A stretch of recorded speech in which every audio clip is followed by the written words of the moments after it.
everyone. Today I'm going to show you how I'm going to make a dish, and I was inspired by an Acadian dish. And what I'm going to do is I'm going to just kind of give it a little twist and make something that's not as long, and it's a long process. Making that dish is a long process.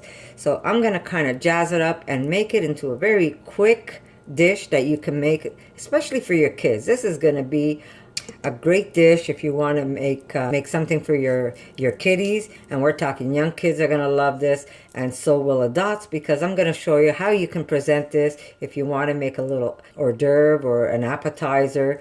And it's a cute way to present a nice little dish and give it a nice little modern twist, and I'll show you exactly what to do. And basically it's a potato stuffed with salted pork meat. Well, because we're vegan, we're not going to use the salted pork meat, so I'm going to use my corned beef recipe that I just made the other day. I'm going to use some of that meat, and we're going to stuff these beautiful potatoes with it. So this is going to be a quick version, and show you how sweet and how delicious they are, and how easy it is to make a little party dish, a little entree. So I'm going to show you that way. Plus, it's a great dish to give your kids for lunch, even in their lunch bags if you want to put them in for lunches. So it's really, really easy. And I am going to be using my meat dish that I made the other day, which is my corned beef. That's what we're going to fill it with. And I'm going to use the heavenly potato dish that I also put up a few days ago. So I'm going to be combining both of them and just giving it a little twist. So they won't be boiled, but they're going to be delicious. So we're going to start off with boiling some potatoes. I'm going to cut these up so it's going to be a lot faster, the process. I already have my salted water, and basically I have about three medium-sized potatoes. These are very small, just to give you an idea on my hands. So I'm not making a huge dish, but I'm going to show you how easy it is to make this, and then you can double it, triple it. It really is up to you. So we're going to start off with cutting these potatoes, and that's just going to speed up the process. So after I've cut these up and I've boiled them, I'm going to come back and show you what I do with them. And the best part is it just comes to show you that, you know, cooking vegan is really not hard to do. And you can make a lot of traditional dishes. You just have to change it up a little. Instead of using the salted pork on the inside, we're going to use some vegan meat in the inside. So the idea is still the same. Mind you, I'm not going to be doing it with the shredded potato and the mashed potatoes. I'm just going to change it up and make life easy for me. But the idea of stuffing your potato with the vegan meat, it just comes to show you that you can really use, if you want to be vegan or if you want to try and do a vegan diet, that you can actually make a lot of traditional foods by not using real meat. So I'm going to cook these up, and I'm going to come back and show you how easy it is to make this dish. Okay, since we're cooking our potatoes, I'm going to take a piece of my beautiful corned beef I made, and I'm going to take a chunk about this size, and if I need more I could always, isn't she beautiful? And some people are disgusted by the way of this meat because they see the red inside, but guys, I made this meat for one purpose only. Not only it's more for the transition, for people who I wish would get off of meat.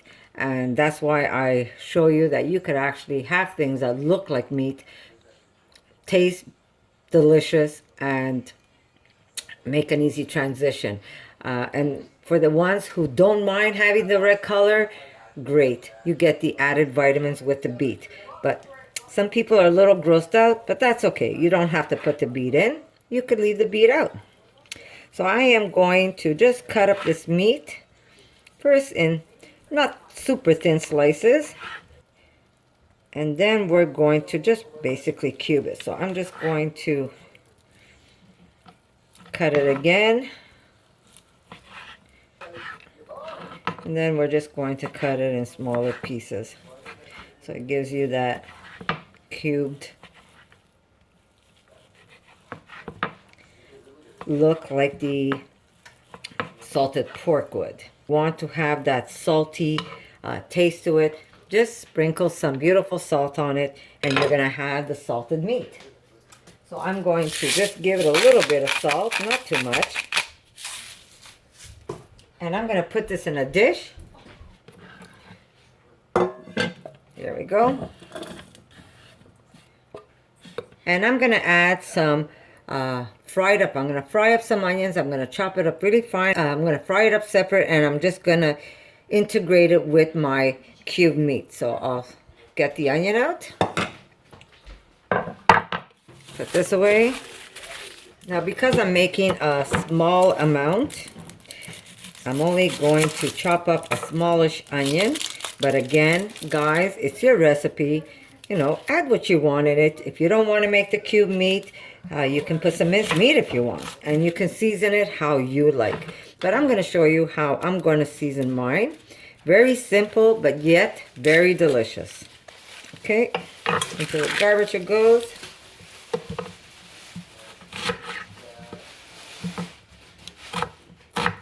Just use half an onion. Mind you, we could use all of it.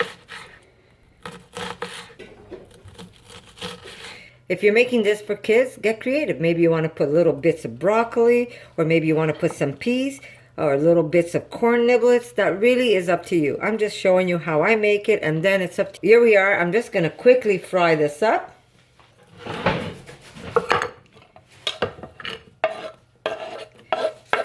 Now, you can fry it up with the meat, or you can fry it separate and just mix it in with your meat. That really is up to you. We're just going to put a little olive oil.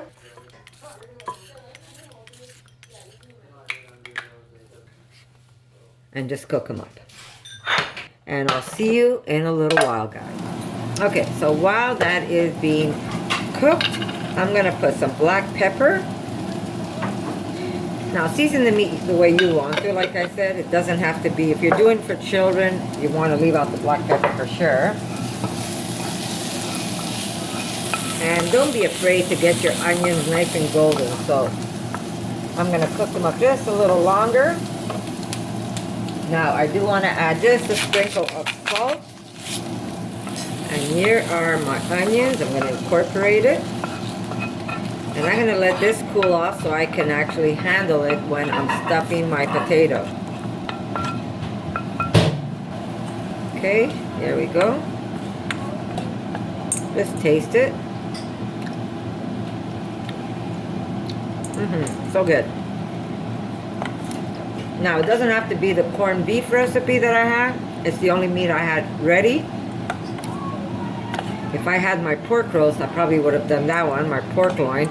But since my husband used it in his sandwiches, this is what I'm going to be using. So, I'm just going to put this aside, let those onions cool off, and it's going to be a lot easier to stuff my meat. Now, remember, if you're making this recipe for children, you might want to put some peas in it. You might want to put little bits of broccoli, anything to get these kids to eat what they need to eat. And or just leave it the way it is, but leave out the heat, such as black pepper, or if you want to put any chilies, you can leave that out. I'm just going to make it very simple. And I won't even put chili in this one. And my husband is going to love these. I don't know if my daughter's going to have any, but my husband's going to love these, and that'll be his dinner tonight. He's going to have this along with a nice big bowl of salad. So I'll come back in a little bit. Here we go. I pulled out my little dinosaur tool. And we're just going to mash these up. Now, like I said, I'm making just a small amount of potatoes. But if you guys do like it or want to make more, go ahead and just jack up the amount that you want to use. Here we go. I know someone said it seems like hard work, or I should have left the skins on my potatoes. But you know what? I'm making a dish that is light in color, so that's why I took the skins off. And there's a lot of people that don't like eating skins. I don't mind eating skins of potatoes, but I want this to look like a very creamy, buttery potato. So I did remove the skin from this from my potatoes. But if you want to leave skins on your potatoes, go ahead. I mean, this is your dish. You make it how you want to make it.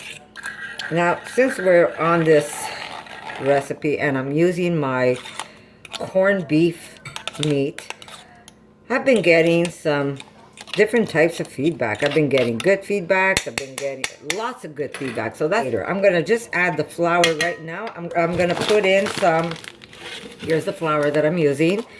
This is the cornmeal that I'm using.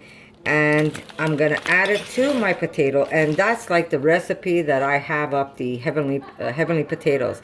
And I'm doing it this way because it gives such a nice taste to the potato. And it just holds it up really nicely. So I'm going to put some of that. And I'm going to try 1/3 cup of flour and see where that takes me. I don't want to make it too firm. And if I see it's getting too firm, then I'm going to add some water to it. So I'm going to go in there with my hands, guys. There we go. I wish you can smell this. I'm telling you.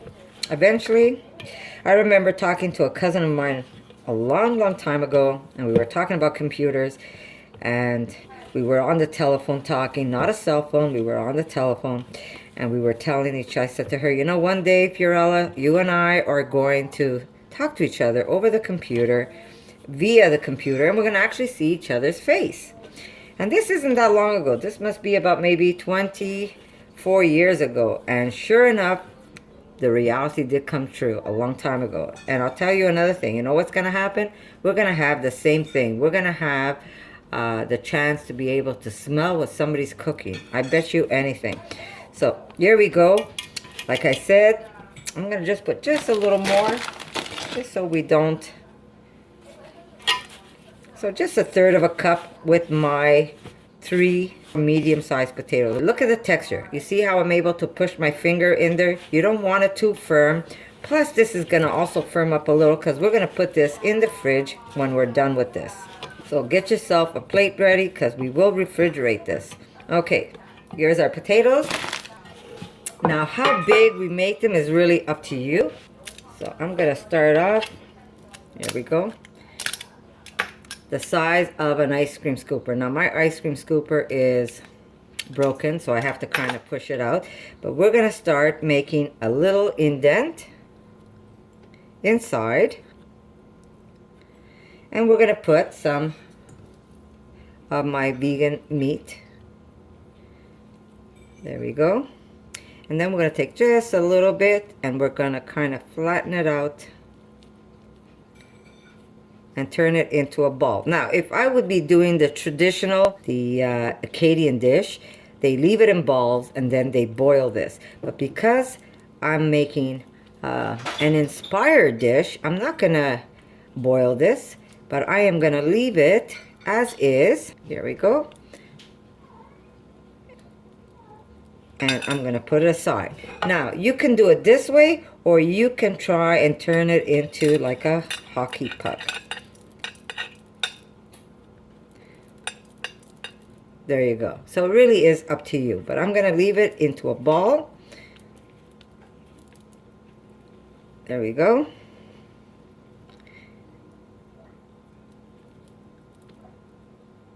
And I'm just going to put that aside. And we're going to make another one.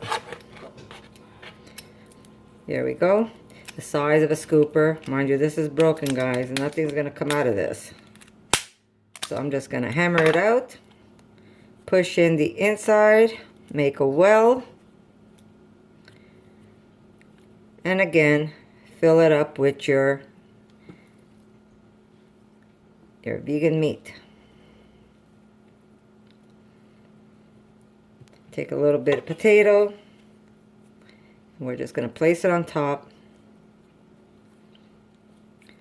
I guess you could say it's almost like a croquette, but I'm not going to call these croquettes. I'm just going to call them heavenly potatoes number 2 with some heavenly vegan meat. How's that? There we go. And we're just going to continue this until we have them all done. Now, remember, because we are adding the flour, 3 potatoes really go a long way. Now, these are super big. If you don't want to make them as big as this, you can get a small ice cream scooper and just make small little balls rather than a big a big potato ball. Here we go. That was created hundreds of years before the more common French fries with cheese and gravy that is served Out in it fast food goes. restaurants Make today. my well. And I'm going to take just a little bit on top. My vegan version of the Acadian dish, Poutine râpée. And I'm glad that I can share this with you. Remember, this is not the traditional way of making it. So it is a râpée poutine, yes. Okay, here we go. Last one. So I was able to get 6 of these balls, and they're pretty big. And like I said, this is a dish that I got inspired, and I said I was going to make it, but I was going to put a little twist to it and make it vegan to start off with. Not only is it vegan, but it's a little faster than the old traditional way of making it. One day I'll make those too. Okay guys, here we go. Last one. So I'm just going to put these in the refrigerator, and I'm just going to let them firm up. But before I do, I'm just going to sprinkle some cornmeal in a plate, and I'm going to roll my potatoes in. So I'm just going to take this away. And remember, if you have leftover meat, guys, don't throw it away. Either eat it, or you can just throw it in a little stir fry. So I'm going to put this aside. Somebody's going to munch on that. And here's my dusting. I'm just going to take them and lightly dust them.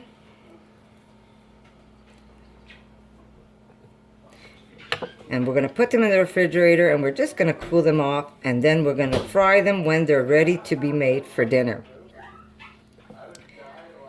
Remember, you don't have to make them round. You can make these whatever shape you want. If you want them to look like a croquette, you can flatten them out. It really is up to you how to make this potato. So here are my potatoes, and I'm going to refrigerate. I'm going to cover them, refrigerate them, and then we will be frying these up, and I'm going to show you how I present this dish. So I'll see you in a bit. Okay guys, so they stayed in the refrigerator. Also, I wanted to show you guys, there's my the stock that I used to cook my meat. I passed it through, so I got rid of all the veggie bits, and I turned it into a beautiful gravy that we're gonna serve today. So I keep it in the fridge, so when I do need it, if I want to make a poutine for my family, I have the gravy already made. So yeah, don't throw away that stock that you use to cook your meats, because you could always turn it into a beautiful brown gravy. And this is using my jerk and my beef, my beefless seasoning.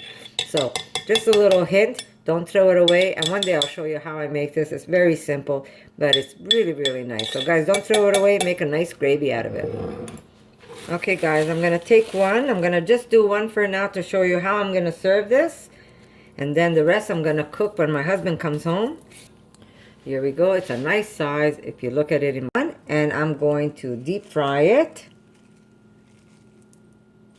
And the rest I'm going to leave aside, and I'm going to cook them when my husband comes home. And I hope you guys like this video, and see you in the next one.